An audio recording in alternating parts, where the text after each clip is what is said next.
Hello, everyone. Typically, I don't ask questions for which I have answers. Today is an exception. If I ask if I ask you where some of Africa's most dazzling women are, 100 people would give me 100 answers. And that's because beauty is in the eyes of the beholder. Chatnite Africa today, the great exploration, the great expectation. Beauty is all about perception. In a moment, we head to the Igbo land of Nigeria. I describe Igbo women as dazzling. Ladies and gentlemen, I am about to introduce you to Jemimah Chuks. In a moment, she appears on the screen. Hello, Jemimah. Welcome to Chatnite Africa. Hello, Chatnite Africa. I'm excited. And there we know. Hello to Mary.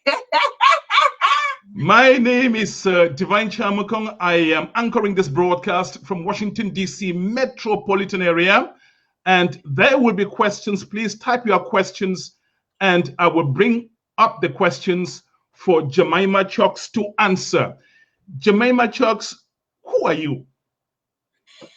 My name is Jemimah, the wife of Chuks Ngogbo.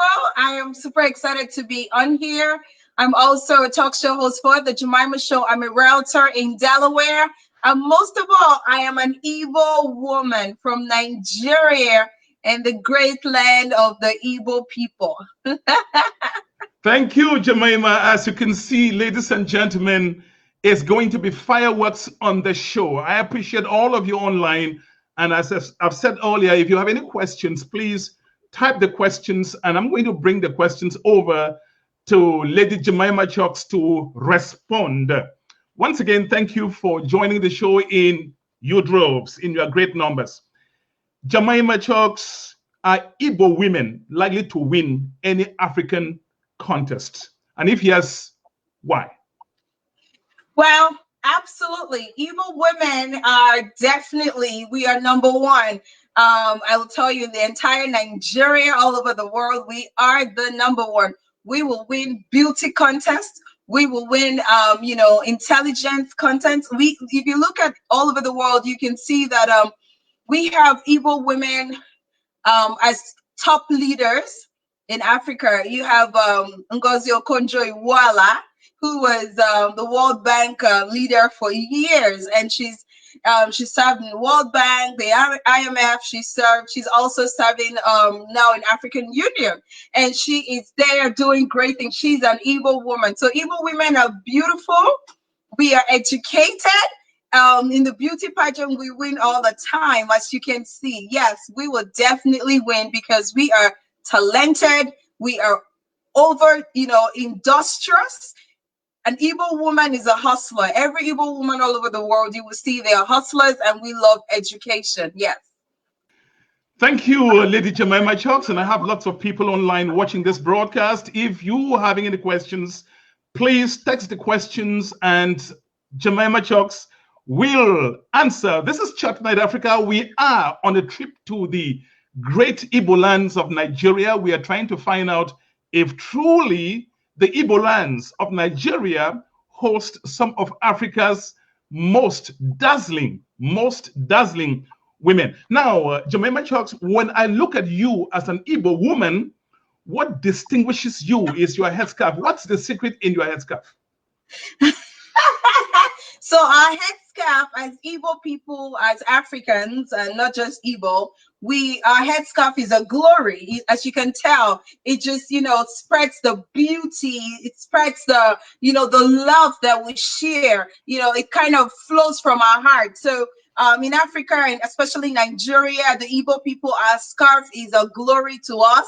And so when you see how it is royal. So it kind of tells you so much about how joyful our hearts, and how joyful we feel, and the amount of self-confidence that we have. So that's who we are. So our headscarf is a glory.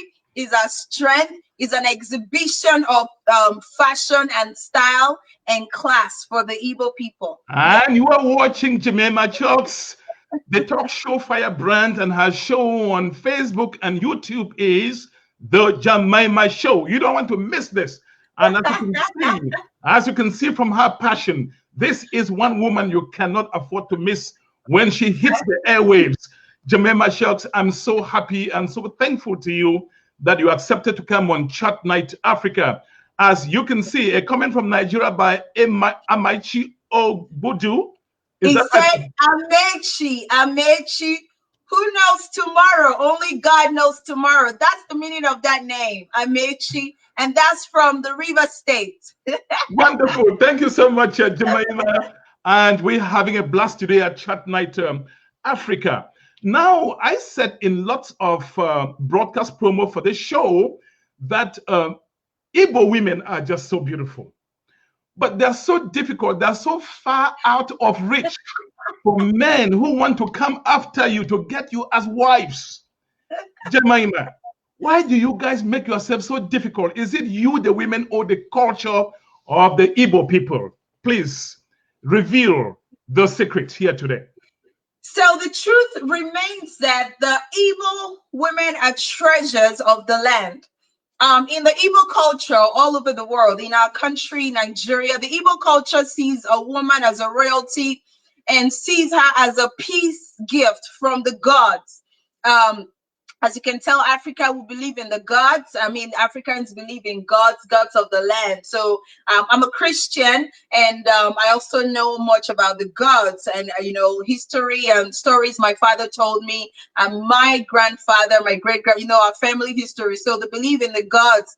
The woman is a treasure, and she's a delicate gift from the gods. And so the Igbo tradition, the women are treasured. In my village, the women are super extra treasurable gifts, especially when they are the Adas. Like me, I am Ada, and there's something, there are different type levels of Ada. There is Adaka Ibea, which means this Ada is greater than all the Adas. So we are royalties. We are seen as the head of women, and we are role models. So these are the great attributes that we possess all the way, from our culture. In the Igbo land, the women are very expensive for you to get them as a wife because we are super confident. Our parents treasure the women, and they impact all this confidence in you and just they train you as a man. They make you feel like you can you can rule. So a woman can actually rule. You're fully in charge, and especially when you're educated, like I'm educated, and my parents spent a lot of money putting me through school. Lots of Igbo women out there were, put through school. And so all the expenses for the education is being put together. And so whoever is coming to marry an Igbo woman must know that she's a treasure. And, the culture will, the leaders, our fathers, the men would want to make sure that you can take care of her. So that's why we look expensive. So I'm going to share something interesting with you right here. If you can see right here, this is an Igbo bride, and you see how beautiful she is. She is adorable. She's, a piece of art. As you can tell, look all over her shoulder, her, like the crown I told you is a crown of glory, is the beauty that you see. So this elegant woman is educated. Just look at that. And so, here is her husband. This is the prince coming to marry her. So we are seen as queens, as princesses, and the man is a king in our culture. He comes to ask for her hand in marriage. Now, remember, this princess is not an ordinary princess. She's a royalty, and she has been educated. She has been nurtured. She has been loaded with all the qualities that you need as a man. And so that's why we are expensive. So when you want to come marry an Igbo woman, we're expensive because the entire community is interested in that princess. Now, there's something Dr. Eunice from Unity Solutions, she always says that, it takes a village to raise a child. yes, the Igbo woman, it takes truly a village to raise the Igbo woman. And the entire village comes to celebrate us on the day of the wedding. And so, therefore, the man is asked to bring all these whole traditional rites. It's called diary. It's called Ibanku. You know, you're going to bring palm oil, gallons of palm oil. You're going to bring yams, 2 bags of yam, bags of rice, beans, drinks, palm wine, kola nuts, you know, all kinds of traditional rites just to settle all the village heads that put their hands, as presumably put their hands together to raise that princess. So I'm going to stop there for now. So that's who we are, Divine. Wow, this is beautiful, Jemimah Chuks. And I told you that this woman is firebrand today, and we have so much to share with you. This is Chatnite Africa, and you are watching the one and only Jemimah Chuks, the ebony. I'm already seeing somebody saying, well, she's top that gorgeous. This woman cannot pass by you and you don't look back. You don't turn and look over your shoulder and say, wow. Look, guys, no phone calls, please. She's already taken. And I'm sure that your husband must have paid a whole lot to get you. He did. Actually, my husband, and my husband came from America to marry me, the princess. The presumable princess from my village, Ngotwala. So I'm from Ngotwala, Imo State, Nigeria. So in Imo State, our women are super expensive than any part of the Igbo land. So being the fact that my husband was from America, so he's assumed to have all the dollars, and he was built for it. And I went to school, educated, and so it wasn't even, my father was late as at that time, 1 year, God bless his memories, I miss him so much. But my uncles, my uncle OGB, Uncle Nasai, all my awesome uncles were there, my entire village. My grandfather was still alive, so, and he was the Nze of our village, which means the royalty of our village at that time. So he was there, and my husband paid a lot. At a point, I was begging them, literally, please, he's young. Did you cry? Do you cry? I mean, at some point. Oh, yes. Yes, but yes, I did. I did cry, because my husband was young. He was in his early 30s, and we were in love. But he didn't have all that millions like they would ask him for. I went to my mom and I begged my mom to please help me talk to my grandpa. Not to build so much. But my grandfather, actually being a very good man, said he should bring whatever he has in terms of cash. But my village right has to be met. That's a tradition. And in the Igbo land, if a woman is not properly married, if you don't meet those obligations, she has no say in the August meeting. There's something they call August meeting. Is association of women there's association of Umo Adas, of the Adas. There's association of, all the in the village square where the women gather to have a meeting to plan for the success of the village. She has no say. They would tell her to keep quiet. She wasn't properly married, so she has no voice, So it's a thing of pride in Africa, in Nigeria, in the Igbo people culture, the Igbo people's culture, that a woman is properly married is a thing of glory, because we see that the husband is the glory of the woman. As you can see in my headgear and in my royalty, my attire, the husband is seen as the glory of the woman. And so when he pays the traditional right to get this woman, he's also honored and seen as the real man in the presence of other men, and the woman is seen as the madam in the village as well. This is Chatnite Africa, and I'm talking with firebrand Jemimah Chuks from the Igbo land of Nigeria. And we are on a trip, the great exploration, the great expectation. We are running around the streets of the Igbo lands in Nigeria. When we talk about Igbo lands, what states in Nigeria are you talking about? So the Igbo land, it's not just one place, all right? We have different states, but we Igbos are one. The Igbo, you just hear Igbo. So Igbo is not just, it's divided into different dialects. We have the people from the Enugu, Enugu State. We have people from Anambra State. We have people from Imo State, which is where I'm from. We have people from Abia State, which is where my husband is from. And we have people from Ebonyi State. So Ebonyi State is still counted as the Igbo people because they also speak Igbo, even though their Igbo is deeper, a different dialect as well. So the Igbo people are seen as, we have a couple of states, like I listed, that are Igbo. So, but we are all one. Take me through the process. Somebody comes to, somebody sees Jemimah. Let's say that you were single. And guys, no phone call. She's already taken. I'm sorry about this. I know you guys will be blaming me, but Divine, how could you have brought such a gorgeous, drop-dead gorgeous woman that's married already? Otherwise, we'll be sending you fires applications. But I tell you, if you don't have a herd of cattle, don't you try. She's told you. She has told you. She has told you. This is Chatnite Africa. I am your host, Divine Nchamukong. I'm hosting this broadcast from Washington, D.C. metropolitan area. Now, you say that how much the man has, it's a very important component in the whole equation.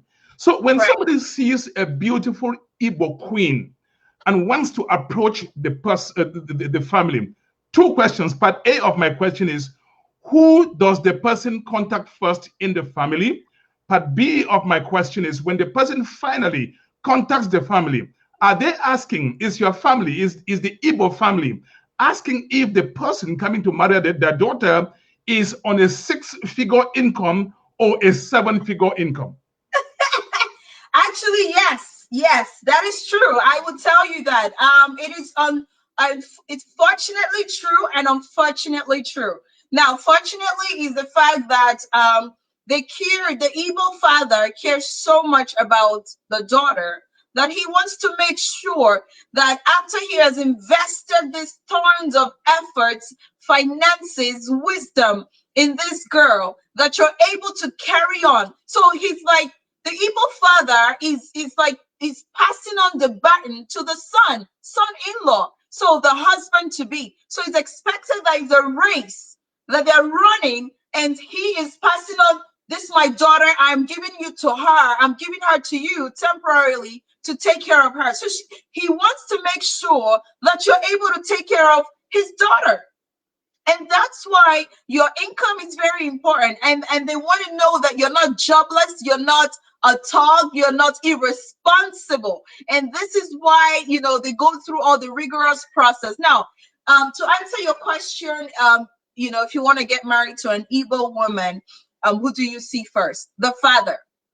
So when you meet a beautiful young lady first, you want to talk to her, propose to her. She would go home first to talk to her parents. Hey, I met a prince and he's interested in me. He wants to come ask for my hand in marriage.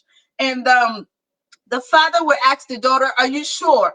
Before you bring him, I hope you've schooled him and prepared his mind for what to expect. So in my own case, my husband, we met in the church. My father was a pastor before he went to God, be with the Lord.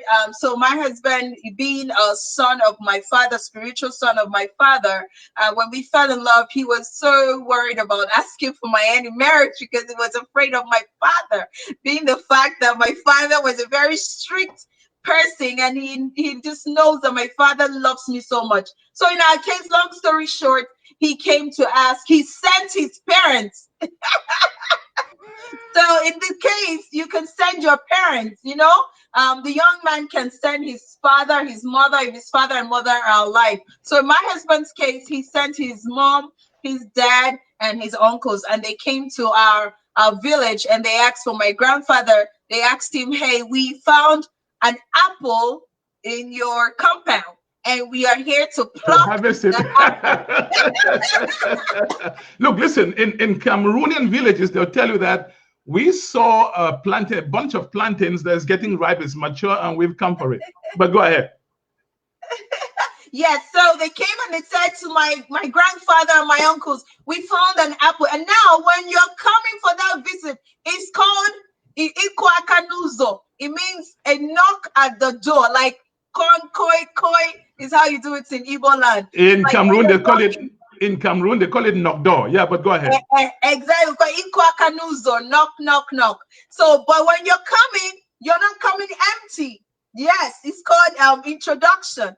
That's introduction. So you're coming with goodies. So you're coming with yam, you're coming with drinks, with palm wine. Palm wine, if you're watching from America, palm wine is a very rich drink. It's an awesome milky creamy drink that we get from the palm wine tree. It's different from the palm fruit tree.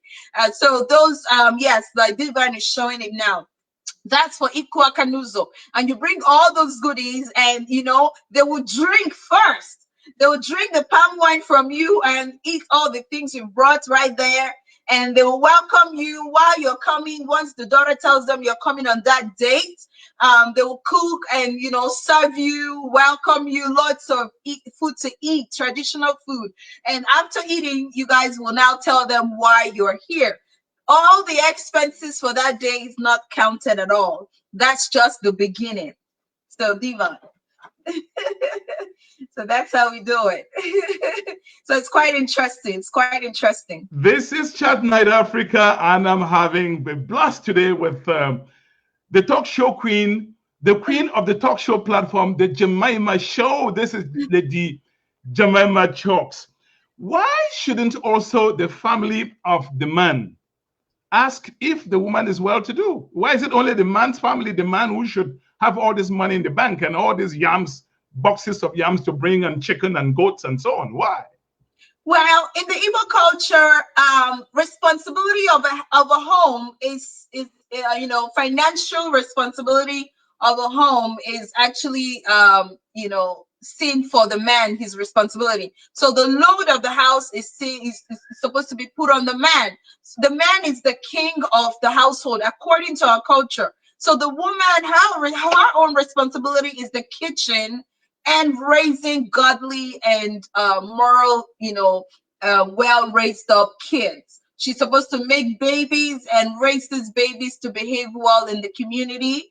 And the man's responsibility is to go and hunt. Back then, men are hunters and they're farmers, and they do all kinds of awesome stuff back then, before all this technology came forth. So the man is supposed to go bring the food, hunt, bring the animal, and make sure that the wife and the children are well taken care of. What's important in this question is they will ask you if your daughter is, if the man, your daughter is well behaved, which is me. So they want to know, is she well behaved? Is she well brought up? In that case, you don't really ask the question. The in-laws don't ask those questions. The son who fell in love with the young girl is presumed to have understood that he already knows what he's getting into. So for you to fall in love with her, you must have dated or courted this lady for a while to know that this is who you want to live with. So that's how it's done. So we are not financially responsible for the household, but we are responsible to make babies and raise godly seeds. I can tell you that if I'm coming from Cameroon, I will have a heart attack. But I tell you something. If you were to marry a young woman from Cameroon, you may have to bring something like this first to the parents. Okay. Yeah, something like this to the parents. Wow. And this is only called knock door. This is very expensive. This is very expensive wine. Somebody was coming to look for my daughter and had to bring this. And wow. that wasn't to say I was going to say yes or no. And yeah, so this is and then this one also. This is very expensive stuff. Yeah, so you see why it's good to have girl children. It is. Now let me because the man is going to be the one to bring to me, huh? Absolutely, right? but let me ask you this. Typically in the African culture, when you're having girls, there's this succession thing that you're not having boys in the family. Tell me a little bit about it in the Igbo lands of Nigeria. Yes, that is one very with civilization unfortunate situation. in our culture. It's just one of the things that I fault the culture for. I love my culture. I'm in love. I'm a proud Igbo woman, and everywhere I go, I show that. I let people know I'm Igbo. I'm just letting you know. So I reason differently. I act differently, like my people. I represent my people. So I carry my Igbo culture everywhere I go. But there's one thing about my culture that saddens me. Of course, I can't help it. There's a reason why God made our culture like that. Is the male child issue. So in the Igbo culture, when a woman has only daughters, this happened in my family. I've seen it a lot. When a woman has only daughters and she doesn't have a male child, that woman is considered as good as being barren. So it doesn't matter if she has nine girls. If she likes, she can have 12 girls. Those girls are good treasures, but she's still considered as barren, and her husband will be required to go and remarry, to go and marry someone else until they produce a male child. Now, like I said when I started, the male child is seen as the glory of the family. The male child is seen as someone that will carry on the name of the ancestors, they'll carry on the name of the family further. And it's important that that name, my native name is Eziaha. Everyone knows me as Jemimah Chuks, but the name my father name is Eziaha Dimma. So a good name is better than wealth, than silver or gold. That's the meaning of my native name. And that name came from my culture. So your family name is everything. Your family name is integrity. Your family name is the glory of the family. And the son, the male child, is seen as the only person that can carry name. For example, if a woman gets married, now this is where the culture is sweet. If a woman gets married, like me, my name before was Jemimah Ezeha Ejikeme. My father's name is Ejikeme, and my family name is Uduhirinwa. So I got married, and now I have to take off my father's name, and I'm bearing my husband's name, Jemimah Chuks, because I am now seeing before, let me share a screen real quick, Mr. Divine, if you don't mind. Let's share the screen. Let me show them something. Yes, please go ahead. Quick. Yes. Go ahead.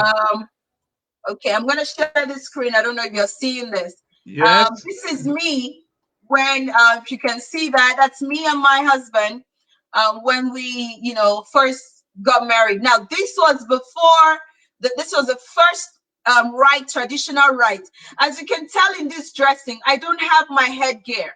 So this is a single, and you see, I don't have my two wrapper and all that.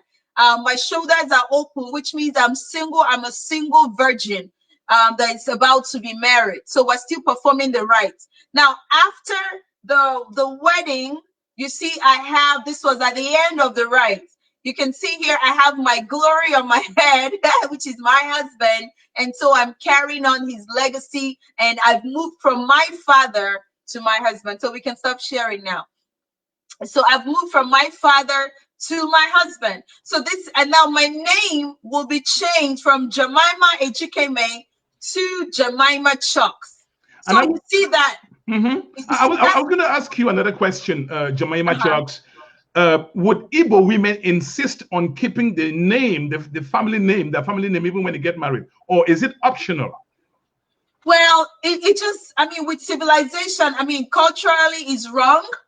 It's wrong. It's not right. You're supposed to bear your husband's name. That's the culture. So like me, I'm Jemimah Chuks. Even though I wouldn't love to drop my father's name, but that's the culture, and I love my husband, and I love it. I love his name. That's what I'm supposed to do. So Jemimah Chuks. But you see, it's not, if you want to keep your father's name, it has to be between you and your husband, But if your husband says no, it just depends on the kind of agreement. But officially, you are expected to bear your husband's name, not your father's name. And that's where the male child issue comes. So when if you have 8 girls and the 8 girls are married off, they all go with their husband and they bear their father's name. Guess what? When the father and his wife dies, there's no son in there to carry on the name. So the name is wiped off. This happened in my father's compound. We had a woman that had only girls, and when she and her husband died, all the girls married up. Guess what? Their house was closed. They're no longer, I mean, the ladies come to visit, but they have no share in the family anymore. And their father's name was just gone. Their generation was closed. So that's why the tradition always requires that there's a male child to carry on the name. If the man had a son, the son would have gotten married and the son would have had children that would have carried on the name. So that's where the male child thing happens in the Igbo land. And this is Chatnite Africa. My guest today, as you can see, is the firebrand Jemimah Chuks from the great Igbo lands of Nigeria. I'm going to ask you in a moment the impact or how, I mean, you live in the United States, you're an educated woman. I'm going to ask you along the line how your education, how the money you make, how the very fact that you are outside of Nigeria might or might not affect the quality, the cultural quality of your marriage. But before we get to that, if I went to Nigeria and I went to a ceremony, am I looking for women who are single by whether they have this flamboyant, extravagant headscarf or not? In other words, do single women wear that in Nigeria? Well, now I'm not talking about America because you guys are already Americanized. Well, I'm not Americanized. I am African. I am a proud Igbo woman. Anywhere I am, you can tell. They even people in Yoruba, when I go to my church, sometimes they say Omo Igbo. Yes, I am Omo Igbo. I am Igbo blood. Well, in Nigeria, if you go to a party, the easiest way to distinguish if a woman is married or not is sometimes their ring. Like you see, I have my wedding band here on my fingers. It just depends. You could, if I don't have it on and I'm married, you could still think I'm single just maybe because of the way I look. You can tell by the way we carry ourselves. Married women are expected to carry themselves with some dignity and poise and not to make sexual or sexy gestures to men. So when a man makes advance at you as an Igbo married woman, it's not a fun thing. It's not something you should be excited. But right away, you should ward them off and say, hey, I'm married and please stay clear. So that's just how it is.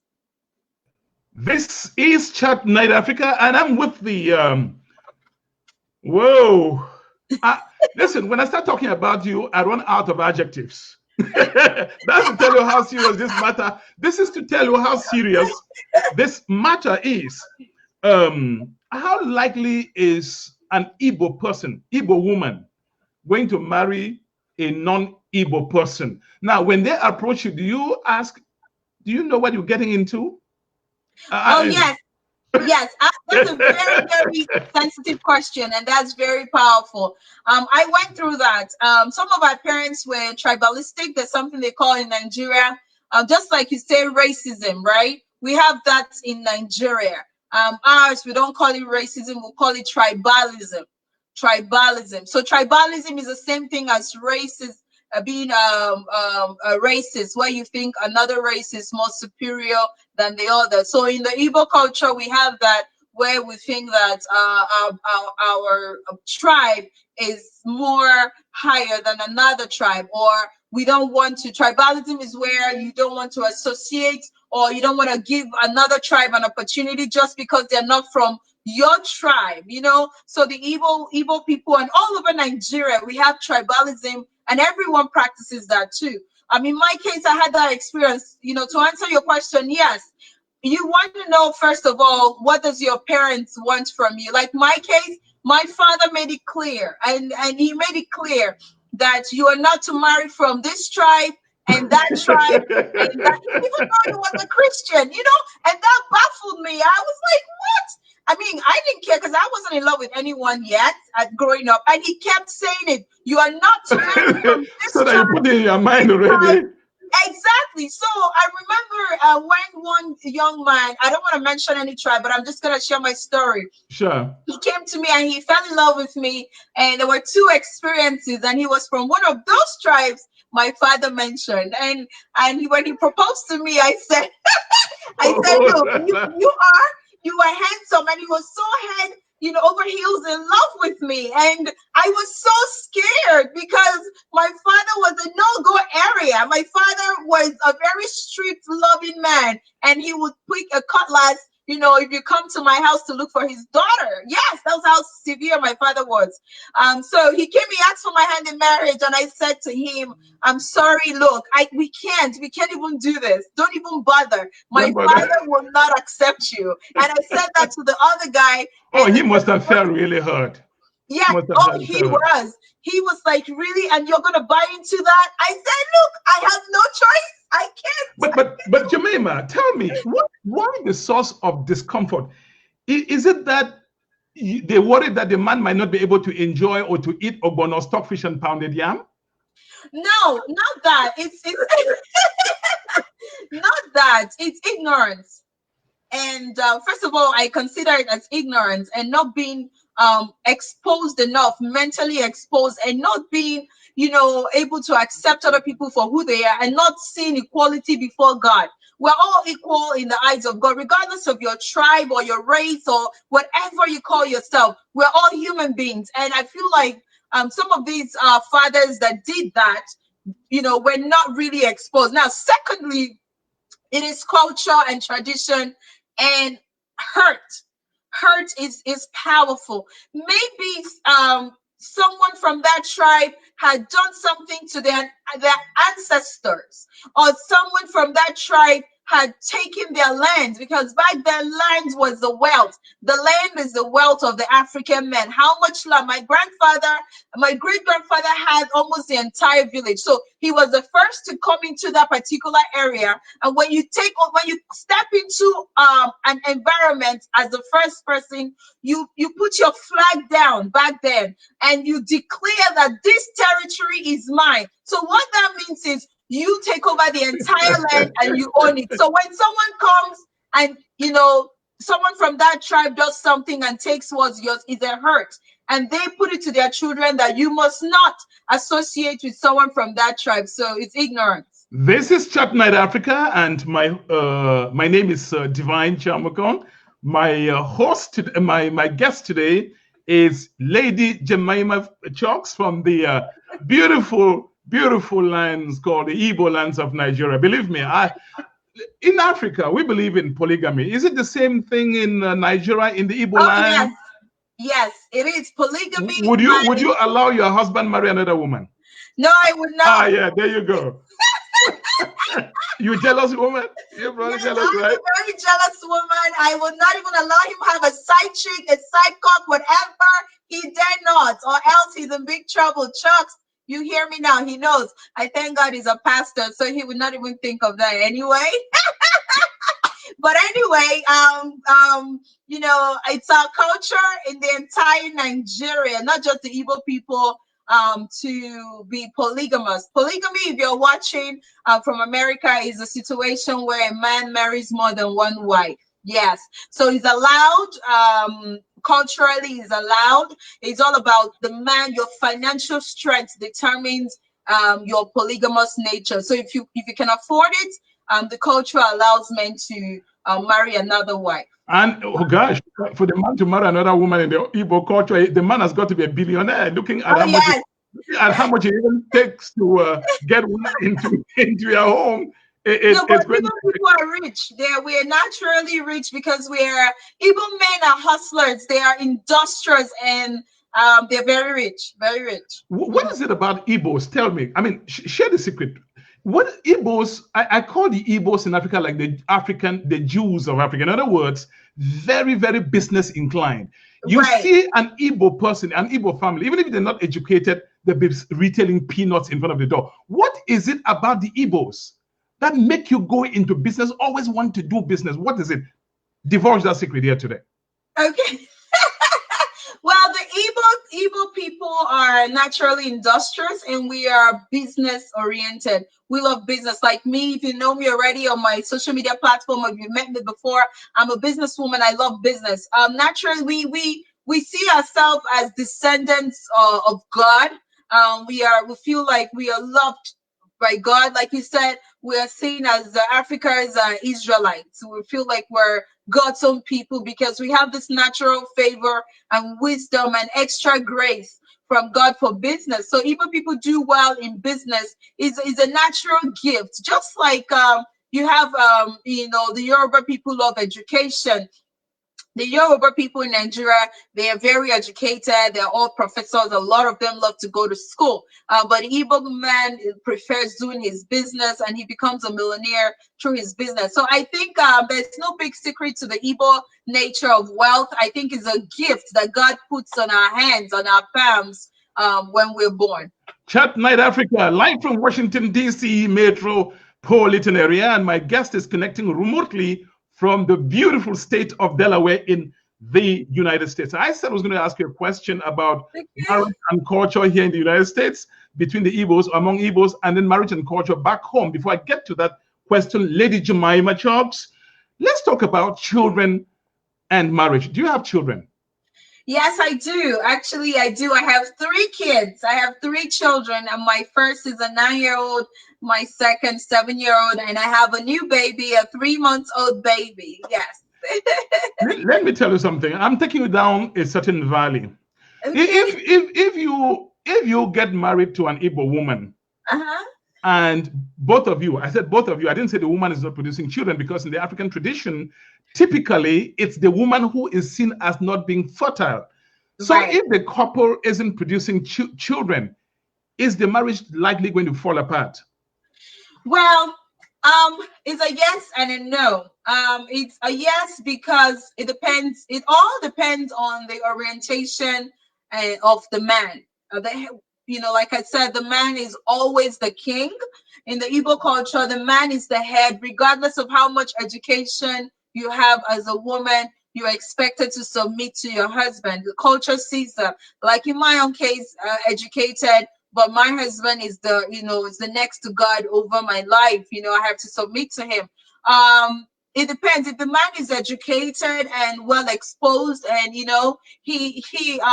education helps you see that according to biology and science, the woman is not responsible for the sperm. So the sperm comes from the man. So if the woman doesn't get fertilized to have a baby boy, then it's not her fault. So the man will understand that, yes, it's just God's gift. God gives, and no, there's no gender issue. But if the man is a very traditional, cultural Igbo man, he doesn't understand that. He will still keep shooting outside with all the side chicks until he gets a son.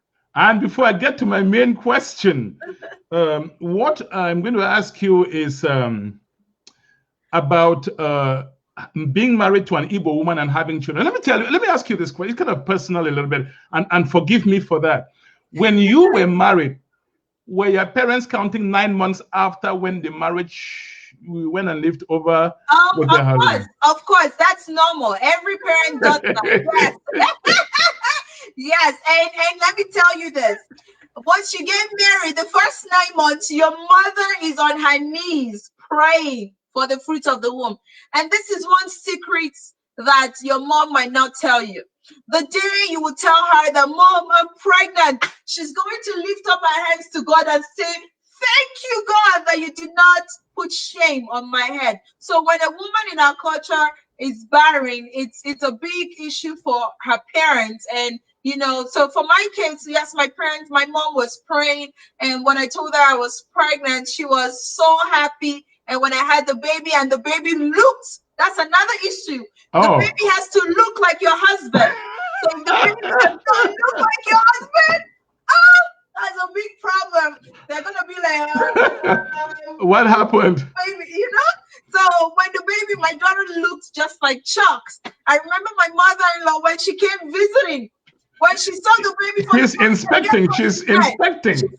She said, "Oh, you see all my enemies, come and see, see. The baby looks like my son. Oh, those of you that were saying that how can he come from America and she gets pregnant just right away? How is that possible?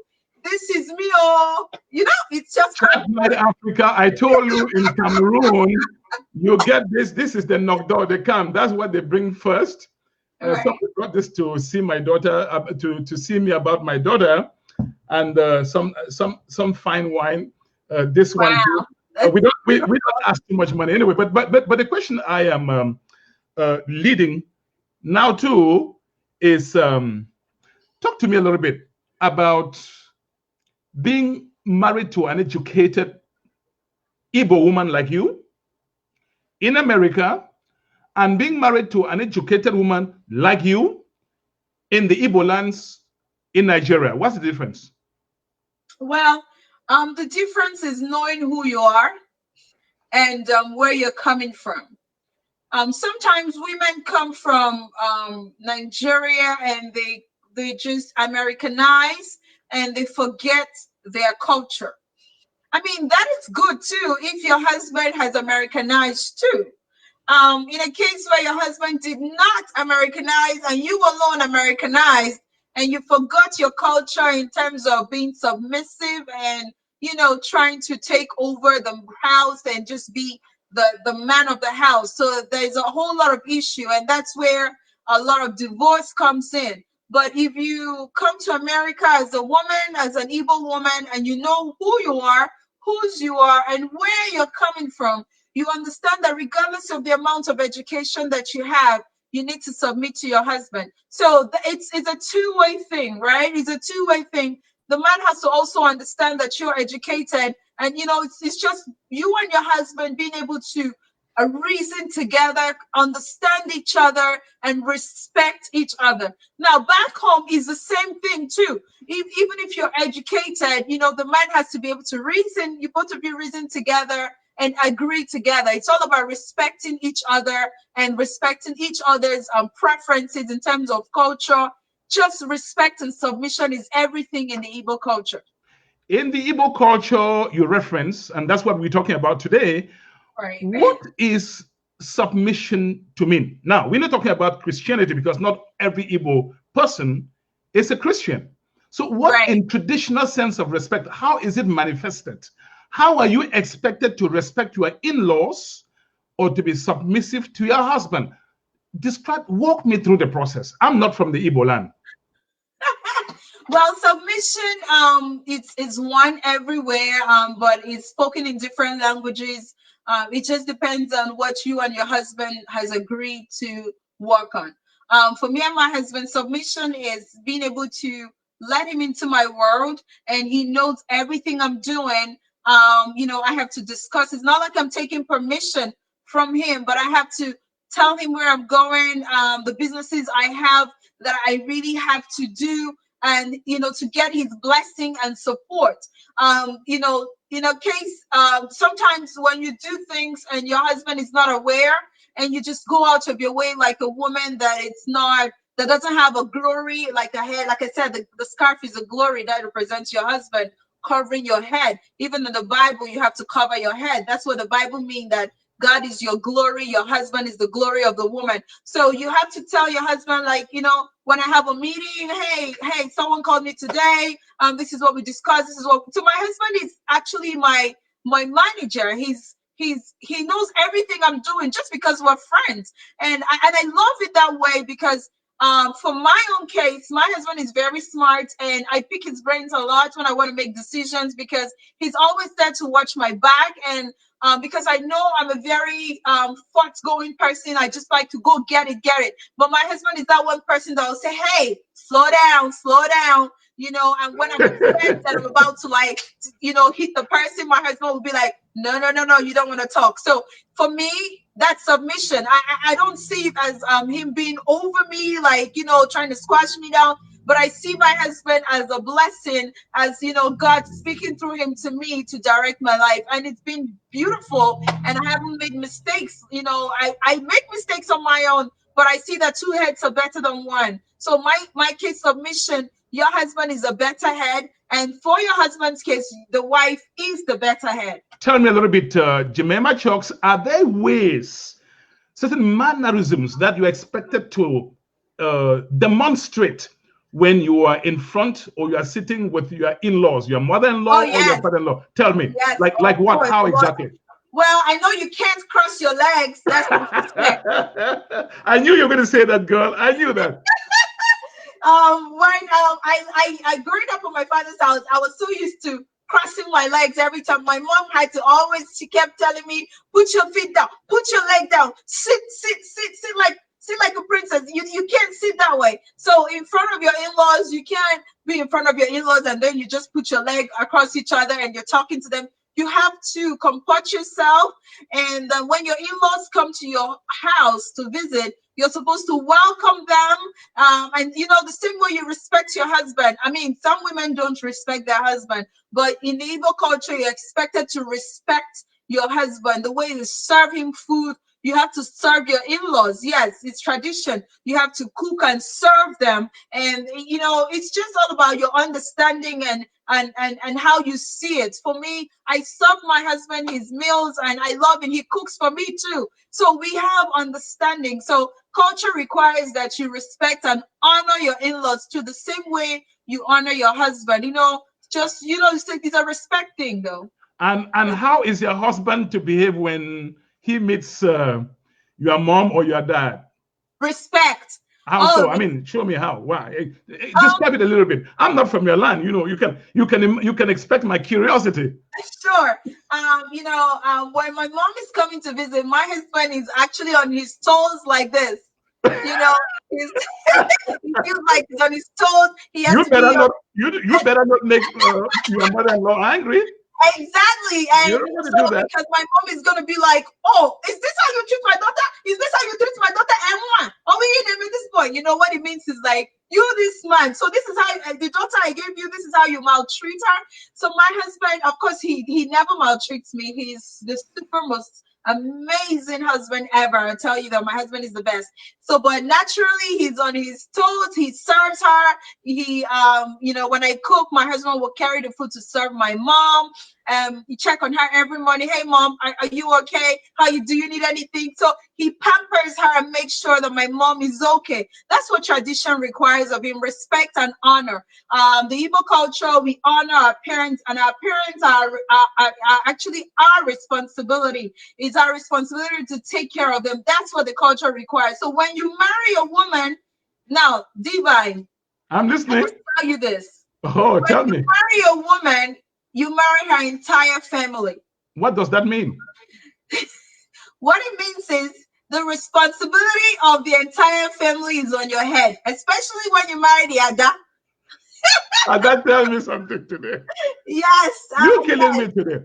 No, I'm not. I'm telling you the culture of the Igbos. Yes, my culture. I am the adult of my family. So when my father died, when my grandfather was still alive. So when my husband came to marry me, they told him that, look, you are marrying our Isiada. That's the first daughter. That's a lot. Entire family. That's me. And so what that means is that her father is dead. So you are the father now. So what it means is my widowed mom has become his responsibility, and all my siblings. So their education, their food, everything he has to support. And to the glory of God, my husband stood, tall, doing that responsibility. He helped raise my younger ones and paid their bills through college, because in Africa you don't have student loans, you pay cash for school. So my husband was able to do that and support my mom, and brought my mom to America, and brought his mom. So yes, you don't marry just the woman, you marry her family too. Ada, I'll call her Ada. Ada, yes. Ada, Jemimah, I know that sometimes the best of efforts just doesn't work in a marriage. Tell me, if you're having trouble, I mean, you plural, if you are having trouble with your spouse, both of you are Igbos, what's the process of resolving that problem?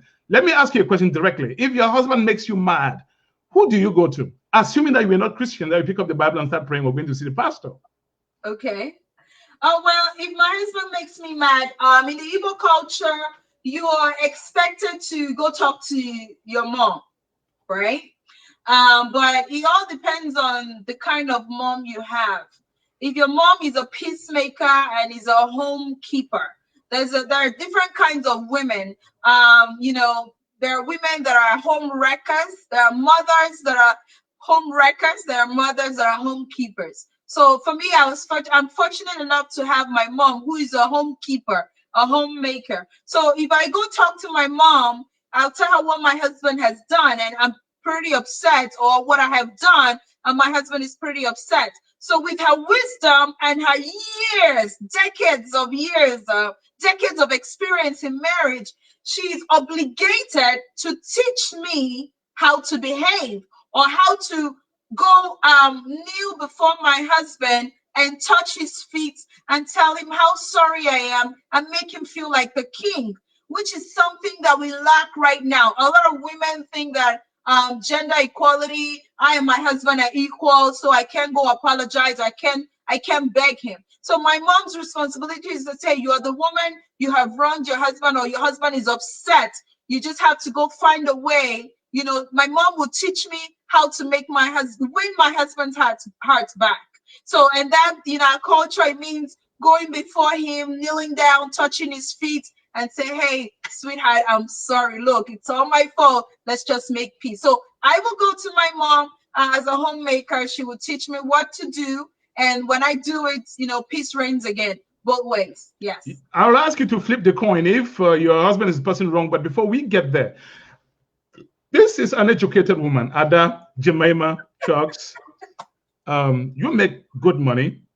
How is it that you don't allow this to come in between, or to determine how you submit to your husband? And by the way, don't, in doing all of this, going to kneel before your husband when you wrong him, doesn't that surprise or shock your American friends?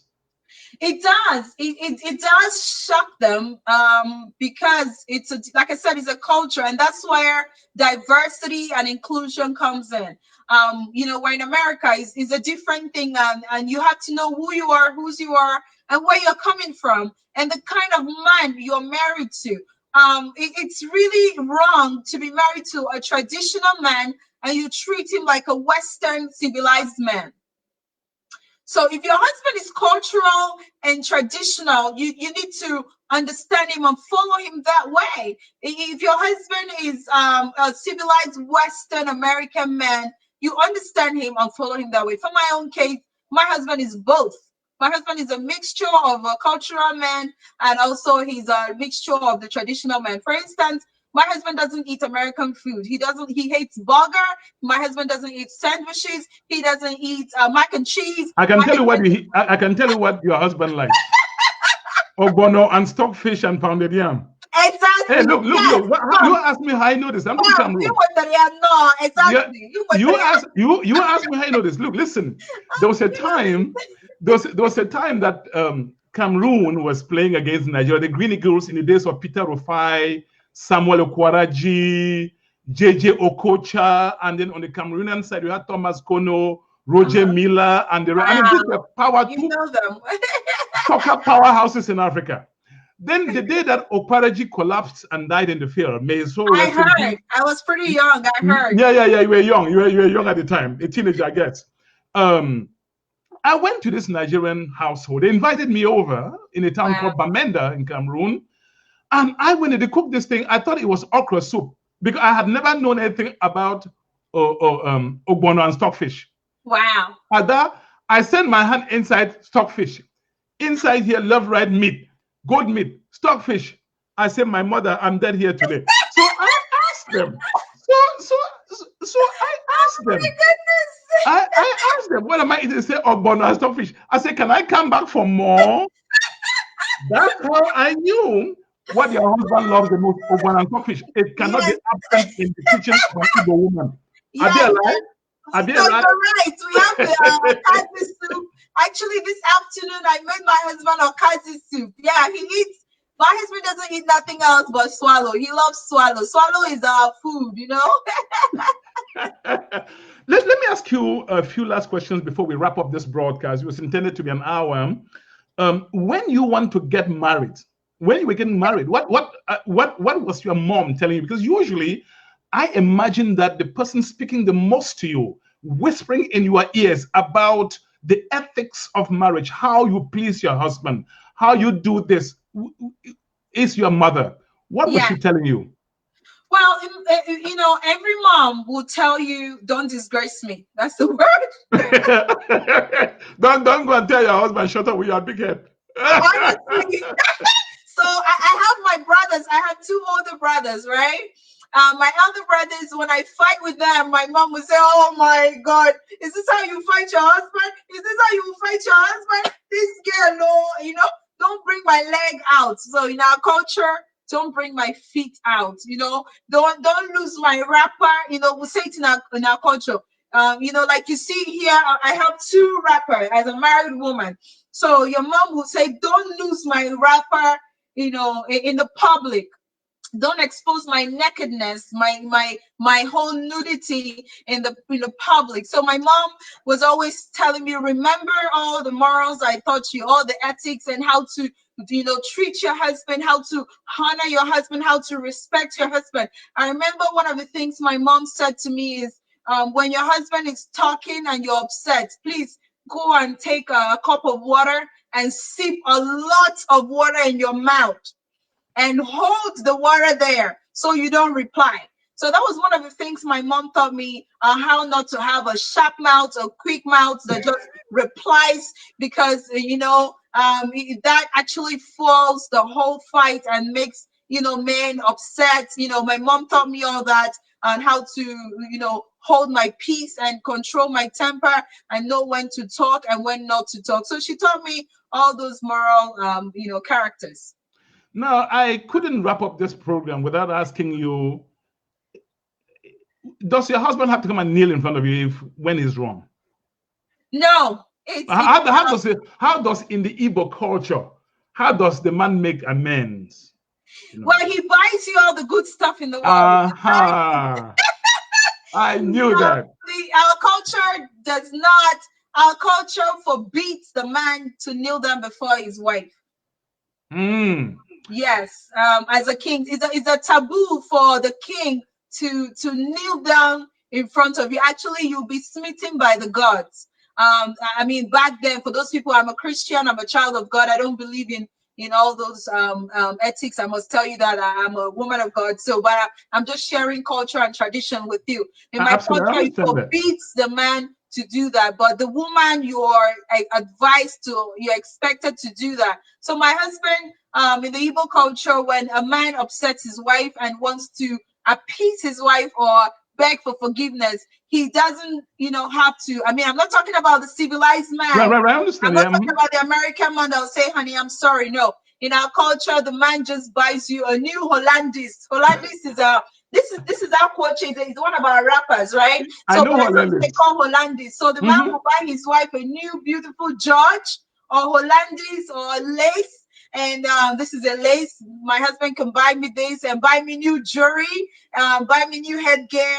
He'll just shower me with all the money and good stuff, and I'll just know he has said sorry, and that's it.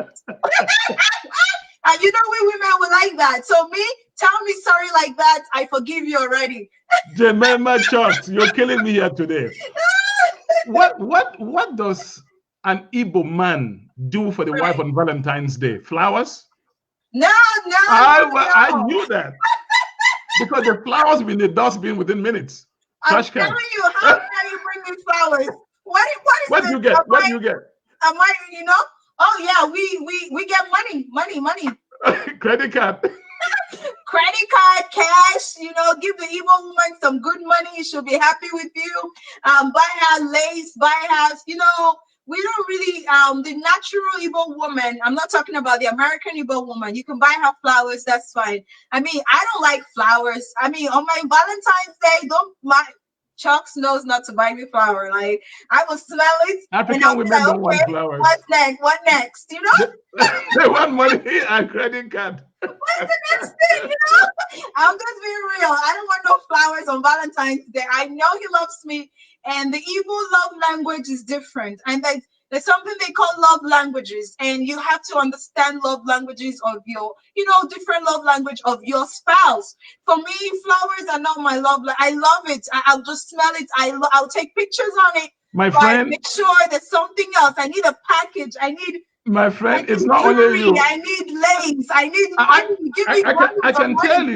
I can tell you that that's the common denominator among all African women. Buy them flowers on Valentine's Day. You will find it in the trash can soon.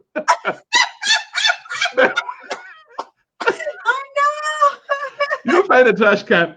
Before we go, two quick questions, Jemimah.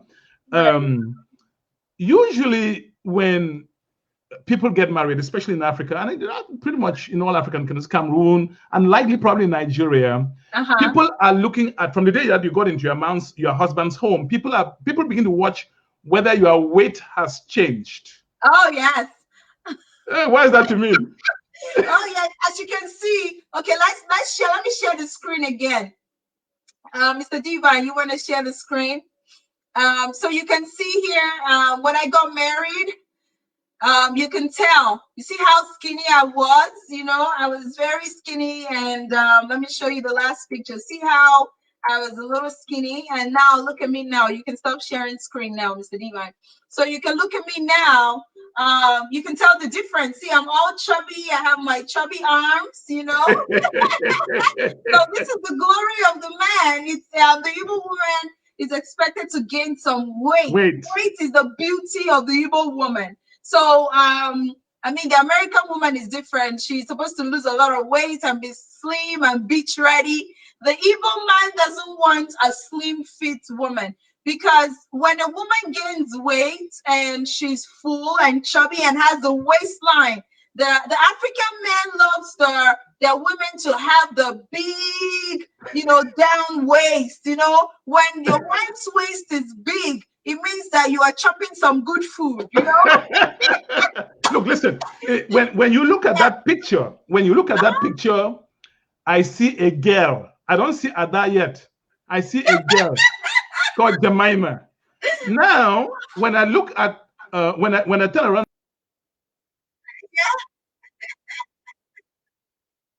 when I look at this picture now, I see an Ada, I see a madam. Now, everyone, look at this picture now.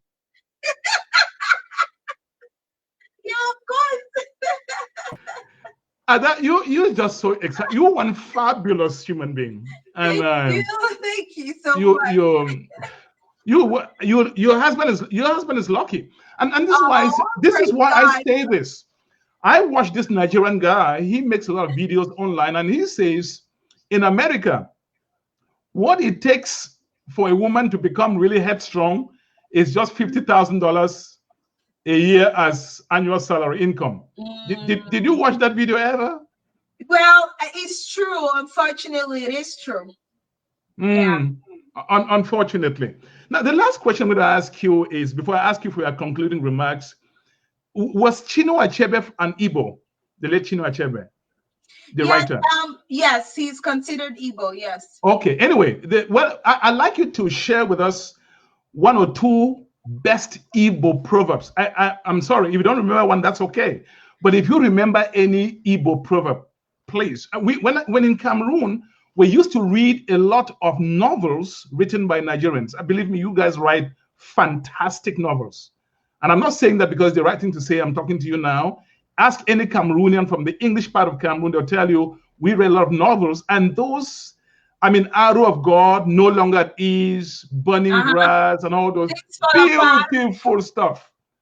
So do you remember, because in Cameroon, we say, proverb, listen to me, proverb is to speech what palm oil is to roasted ripe plantains. If you never tried it, try it again, try it, right? Well, and we have so many Igbo proverbs. And, you want to share some with us, one or two? You remember any? I can share. Well, I'll share one. There's one that we always say, so one person doesn't hear the sound of a gunshot. So that's a heavy proverb. So one person doesn't hear the sound of a gunshot. So it means that everybody hears it. When the shot is fired, you know, it impacts everybody. So what that proverb means is whatever success or whatever thing that you do, you're not just impacting yourself, you're impacting your entire family. There's something they call imechu, who who your family means. You're messing up the glory and the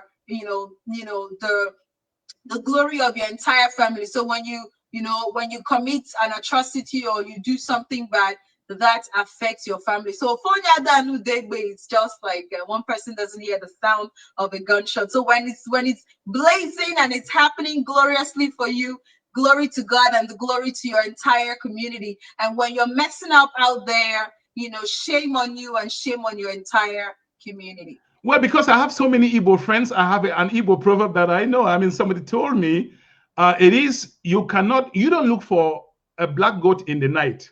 You don't Yes. look for a black goat in the night. I like that. That's This good. is a this is a Chatnite Africa Live, and we are trying to wrap up very, very soon. Before I go, I'm going to ask you two quick questions. Your last word, but before your last word, Lady Jemimah Chuks, what message do you have? I mean, lots of people are watching this broadcast from Nigeria. Okay. Say that in the Igbo language. I don't mind it. Okay. What message do I have?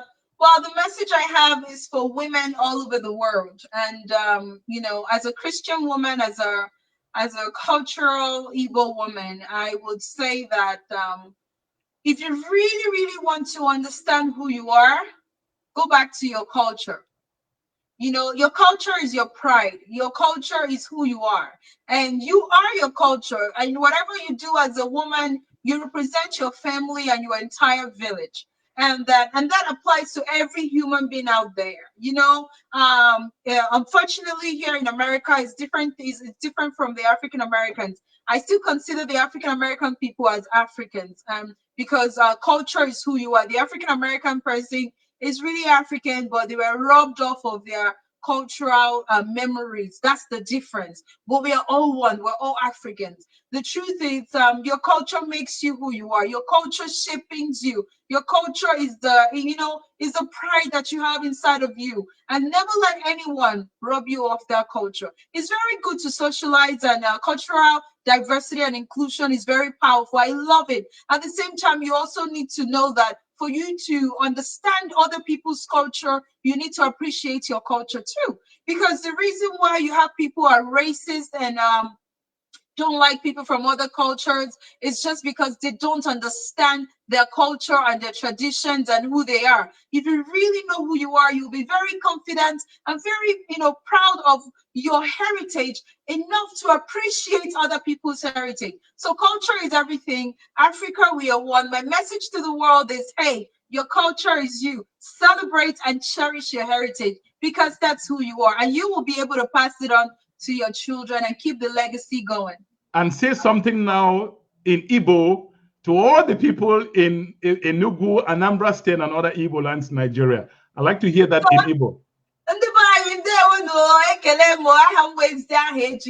Chuks. I'm Chuks and Eshimuna, Imo State, Eshim so ụbọchị taa asị m ekele dịrị Chineke nna onye mere ya onye mere ebere anyị afọ taa na anyị ahụla na anyị taa today hụla nnọọ ụbọchị taa anyị ahụla ụbọchị taa ekele dịrị onye nwe anyị asịkwa m ekele m ụnọ udo dịrị ụnọ udo dịrị gị n'ụlọ udo dịrị ụmụ gị udo dịrị di gị udo dịrị ezinụlọ ụlọ niile Chineke onye nwe anyị gọzie gị n'aha nna na nwa na mmụọ nsọ amen. I know one thing there, Chineke means God. Right? Yes, yes. I see. Chineke means God. That I understand. Do you have a last word before you go? Just something brief before you go. You've been amazing today. I have to tell you. I think people have questions. Did you okay. Look at well, if somebody has questions, you can read the question, just answer, no problem. Someone had a question here. He said, what do you think of some practices that are repugnant to natural justice? Well, that question, there are no Igbo culture that is repugnant to natural justice, because except if you don't understand your culture. First of all, if you're comparing your culture to the Western culture, there you got it wrong. Okay, the Western culture is different, and one of the things I know is the Western world, they have actually partially succeeded in infusing the Western culture in Africa, and some people feel that the African culture and who we are, we are not, we just forget who we are and we think our culture is inferior. I'm not of that belief. I don't believe African culture is inferior. I respect the Western culture and God bless America. I respect my Igbo culture and I honor and treasure my Igbo culture too. And I believe that there's no other culture that knows justice than your culture. I remember back then, natural justice, if someone commits atrocity and nobody sees, I know some way natural justice happens on the person. And I know the kings and the laws of our land has a way of punishing people that has committed, evil against their fellow human being or against the land. So I'm not talking about the Western culture. So I would just answer that question and say, hope you're not comparing the Western culture and your African culture, because there's no African culture that actually, justifies any form of injustice. No, the African culture actually hates injustice, and we fight for peace and equality all the time. At that, Jemimah Chuks, I know I said last question, but I have one that just has been texted to me. If you had to change one thing, I mean, you women are just so beautiful. You can't whet people's appetite. The Igbo lands cannot whet people's appetite with beautiful ladies and say, well, if you don't bring 20 cartons of this or some goat meat or some goats and cows, you can't get our daughter. If you had to change one thing in the Igbo culture, what would be that thing? And that's my last question for you. That is going to answer the question of Mr. Bell Sankey. Sankey was asking how are widows treated in the Igbo culture. So that's one thing I would love to change in my culture, and I would not love to change anything. To answer your question, Mr. Divine, I would not love to. I don't have anything to change in the Igbo culture. I love the Igbo culture. And I love all that comes with it. But if I have to, change a behavior or practice, and that is not a culture, it is a practice of some people, some ignorant people. So I don't see this as a culture. Some people are ignorant. So it's the way widows are treated. Okay. Some people are wicked. Some people are naturally wicked. So I know in some areas in the Igbo land, and this does not apply to all the Igbo places in the Igbo culture. Like I said, we have Igbo, we have different tribes, and we have dialects. So some dialects and some tribes practice some very repugnant things and mean things towards the treat widows when they're, women that lost their husbands. Things like making them drink the dead body water. The bathing water. So when a man dies in some culture, they beat the man, the dead body, they wash him, and they give his wife the water from washing his body to drink it, as to show that she didn't kill her husband, or to show, this is sad, and to show that she still loves him, and she would not go sleep with another man after his death. For whatsoever reason, it's just unacceptable. So they make her drink that. And then another culture is to shave her hair and shave all her beautiful hair and put the hair in the husband's casket to bury with him, which means that he's going with all her glory, because even the Bible says that the hair of the woman is her glory. So when her husband dies, normally they would shave her hair. Some tribes, my tribe, we don't do that. So it depends on the tribe. And I'm not here to say what tribe is better than the other. I honor every tribe of the Igbo. So some people would shave the woman's hair and put the hair with the casket and bury it with the dead body. And some people will maltreat the woman. Now, this is what I have to say about that. Yes. Gael said that's horrible. Yes, that's horrible. They do that. This is what I have to say. It's not every tribe. And the people that do that are actually people that are very envious of the woman.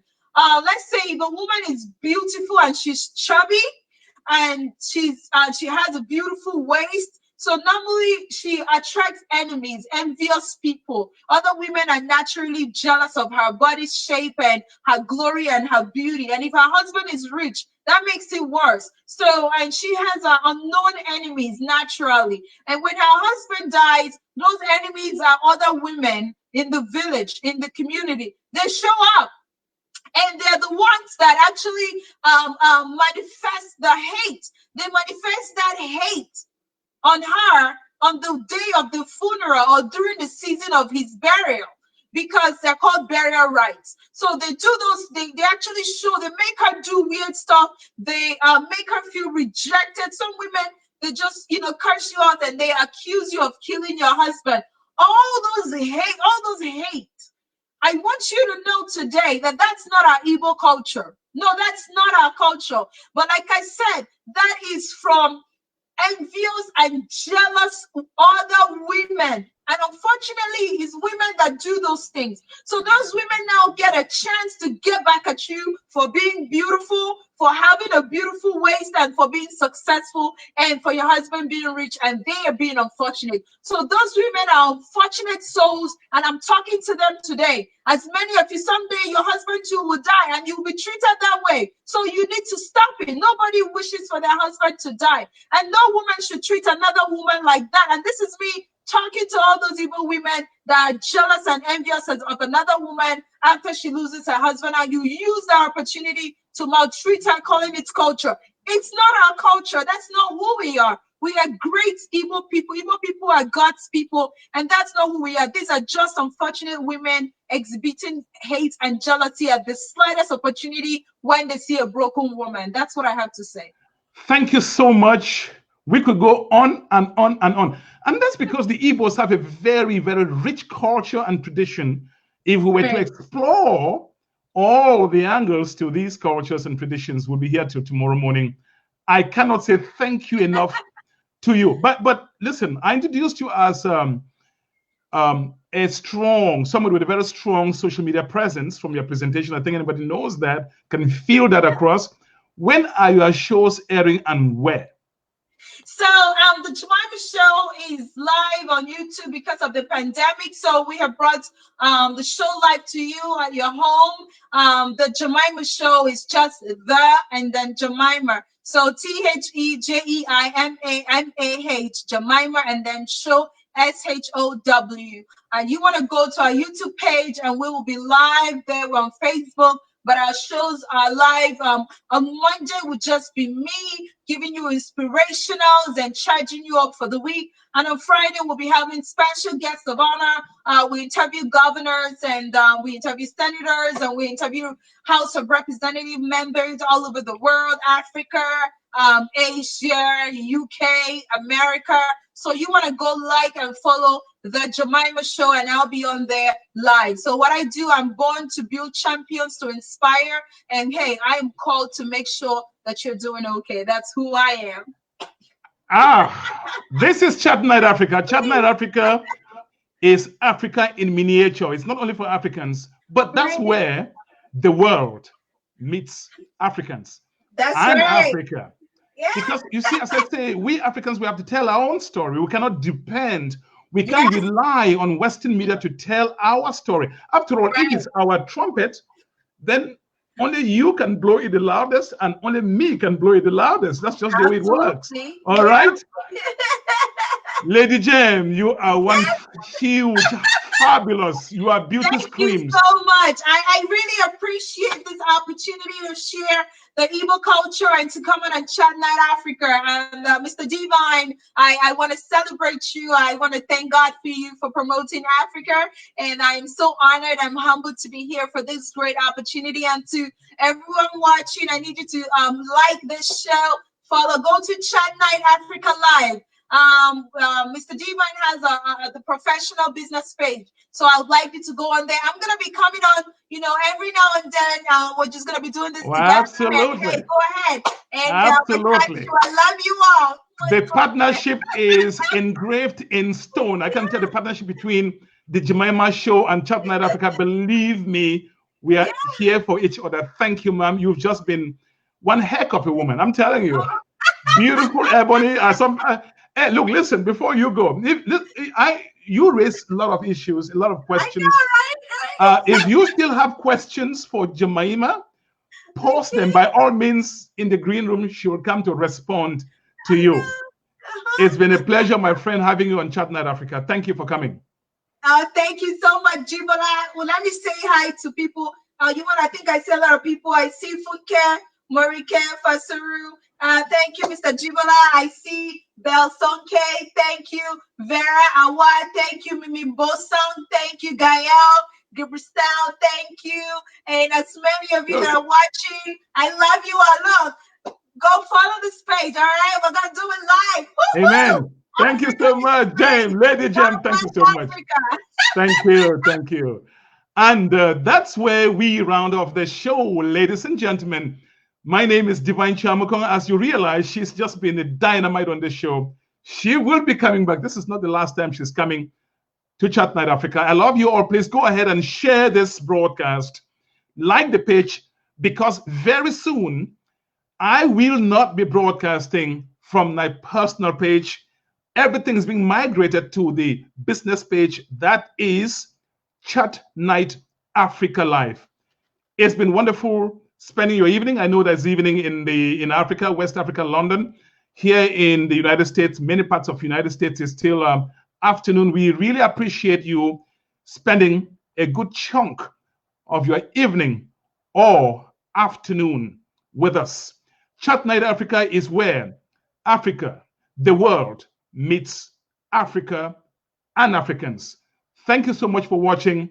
If it matters to you, it matters to Chatnite Africa. Have a wonderful time, and we'll meet again for yet another jaunty, flammable show. Bye for now.